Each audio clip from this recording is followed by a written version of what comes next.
I sometimes worry that we've entered a phase when people are prepared to believe any old rumor that comes from North Korea. So outlandish is the nature of the country. And even some news editors who should know better have been putting all sorts of peculiar stories into the public domain recently, whether it be disgraced uncle's been thrown to wild dogs and eaten alive, or everyone in North Korea ordered to have the same haircut as Kim Jong-un.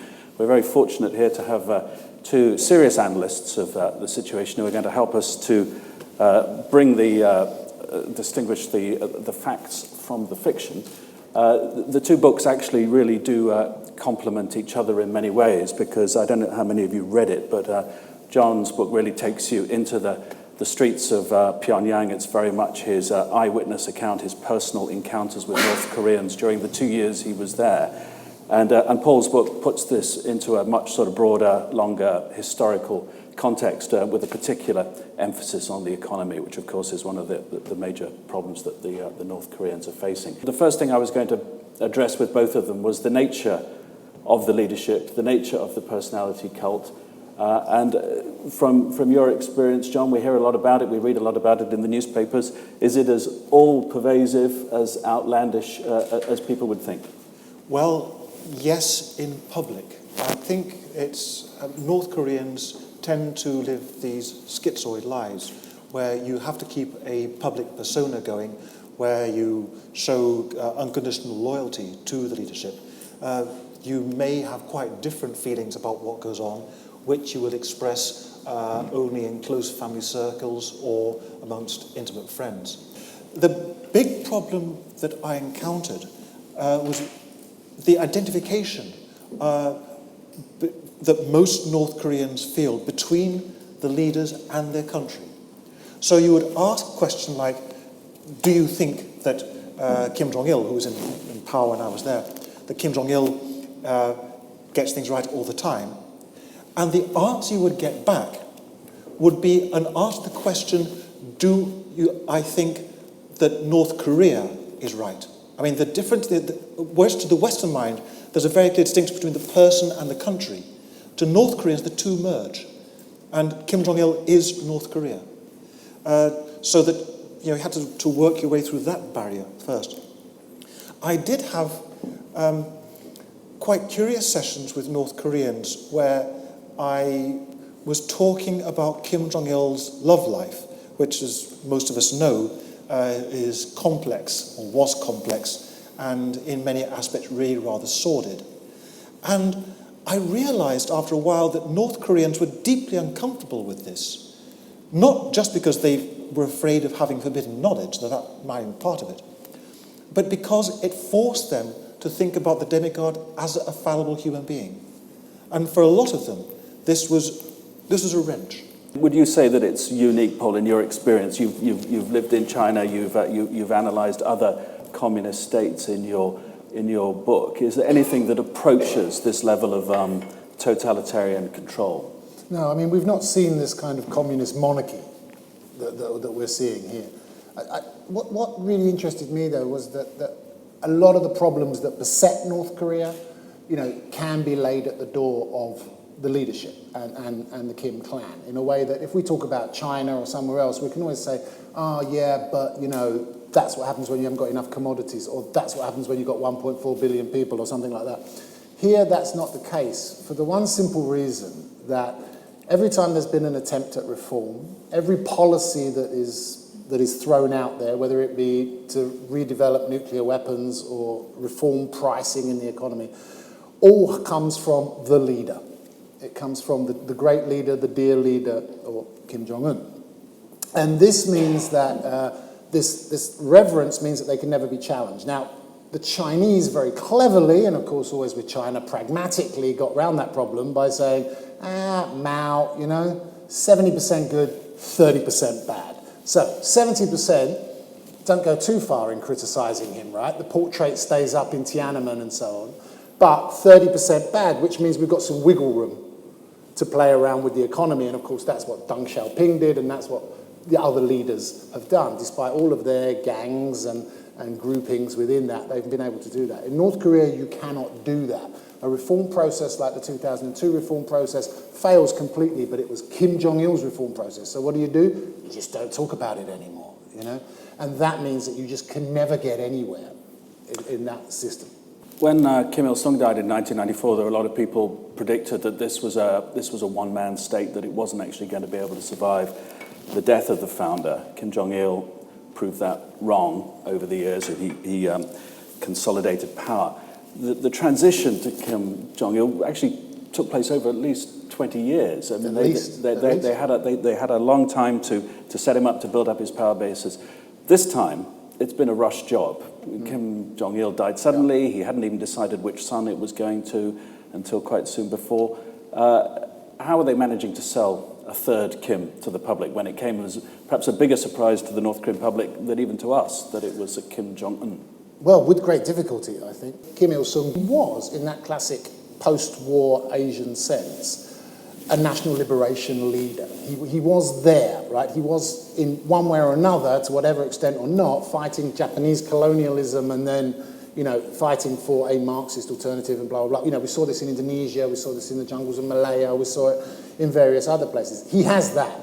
Kim Jong-il's great thing was that, you know, that 20-year process was really one of trying to convince the army that he wasn't a sissy unlike his dad, because he hadn't gone through that, you know. And he managed to do that by some very tough talking, some purging and all the rest of it. Kim Jong-un in no way really can claim that heritage that even Kim Jong-il could sort of allude to.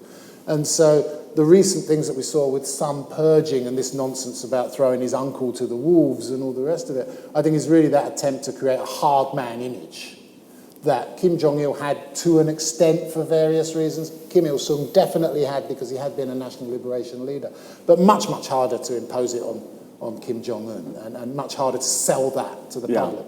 Yeah. I agree with that, the hard man image. Curiously, at the same time, combined with the soft man image. You know, this is the man who's got the really rather attractive first lady. They just produced a baby. You know, it's a family man. He's trying to project that image too. Also, there's the famous haircut. I mean, they've tried to make him look like, not like his father, but like his grandfather. Yeah. And the one thing about Kim Jong-un that all North Koreans will quote back to you is that in one of his early speeches, I forget now which one it was, Kim Jong-un said, "Never again the arduous march. I will never again make North Korea follow the arduous march," which is the North Korean phrase for the Great Famine of the late 1990s. So positioning himself quite clearly on the North Korea before Kim Jong-il came in. It's an attempt to go back to the future. A United Nations human rights report came out, I think, just a couple of months ago, which there have been stories about the concentration camps, about 200,000 potential political prisoners slowly starving to death in camps up in the mountains. This was well documented for the first time in a really systematic way by the UN. To what extent are you were mixing mainly with members of the elite or a section of the elite? Yes. in Pyongyang? To what extent were they aware of the apparatus of terror, that if they got something wrong politically, that it could all end very badly for them? They weren't.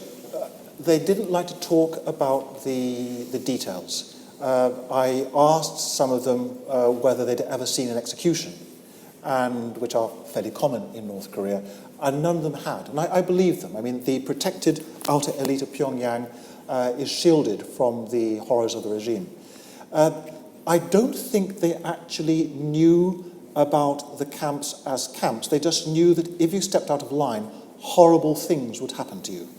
For them, the most horrible thing conceivable would be to be stripped of your Pyongyang residency and rusticated, sent out to the provinces, which meant you were cut off from access to decent rations, but also cut off from access to decision makers. You could no longer lobby and bribe people that you needed to lobby and bribe to look after your extended family. And that was a terrible, terrible fate. I think it's also, you know, if you want to see anything of the underbelly of North Korea, and that it's the train stations, which are the places to go, which is where you will see people trying to move around. And one of the reasons why people's actual geographic knowledge of their own country is so much less than it was before, to an extent, is just how do you move around a country where the logistical system has basically failed? I mean, days waits for trains, and lots of jokes about even longer than that.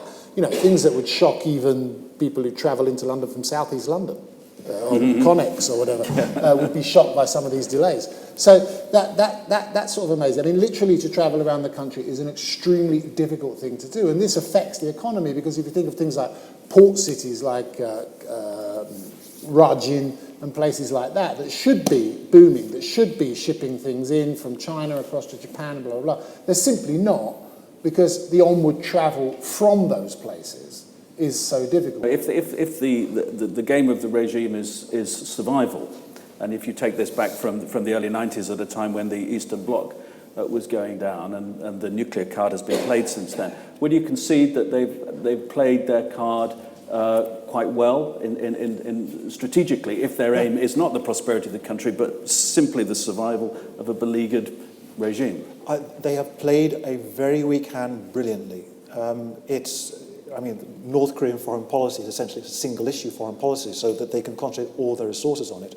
And they have the great advantage that the people who deal with the issues have been around for a very long time and have seen American presidents ho-hum, come and go and change direction and don't attack around. But even allowing for those advantages, they have been very, very clever. Until the last days of Kim Jong Il and the time of Kim Jong-un, where I think we've seen a few miscalculations which are perhaps worrying. And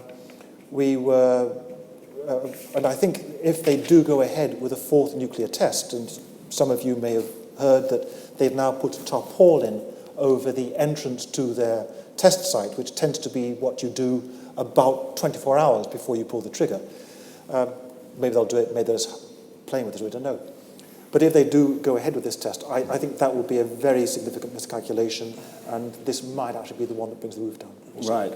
What do you think, Paul, of Kim Jong-un's, the way he's played his diplomatic hand? Is he as good as his father was? No, I don't think he's as good as his father was. But, give the lad a chance. I mean, give him time. But it's an apprenticeship, isn't it, like any job? But I think it's what has always fascinated me about it, given that, I'm not really going to have access, and none of us really are, into what exactly is going on in their nuclear facilities, is just, when you travel around the region, or at least around China, Japan, South Korea, and elsewhere, is just that what they've also played brilliantly, and the nuclear brinksmanship is part of this, is just, I think what they've really realised, and realised quite a while ago, is that ultimately, despite all the talk of reunification, reform, everything, nobody at the moment has a vested interest in this taking place. The South is worried about how much it would cost, multiples of German reunification. They are worried about, the South's economy, for all its robustness, arguably, is still reasonably fragile. Young people have very high expectations in South Korea. Japan, of course, is still mired in recession. China has got enough problems of its own, trying to lift its own people out of poverty in the way that it thinks best without dealing with North Korea. America's got no money, Europe's got no money. Nobody, this is a terrible thing, of course, because it means that we're almost condemning 22 million people to live in this place, but really no one has a vested interest in any change happening. And I think when they realise that, backed up with a bit of missile muscle, they realised that they could keep the drip feed of aid, that, whatever happened, we'd send food, we'd send medicine, we'd send fertiliser, particularly the Chinese and the South Koreans and Japanese, less so us, but of course it's all feeding in there. They realised that you could survive that way. That's regime survival, North Korean style.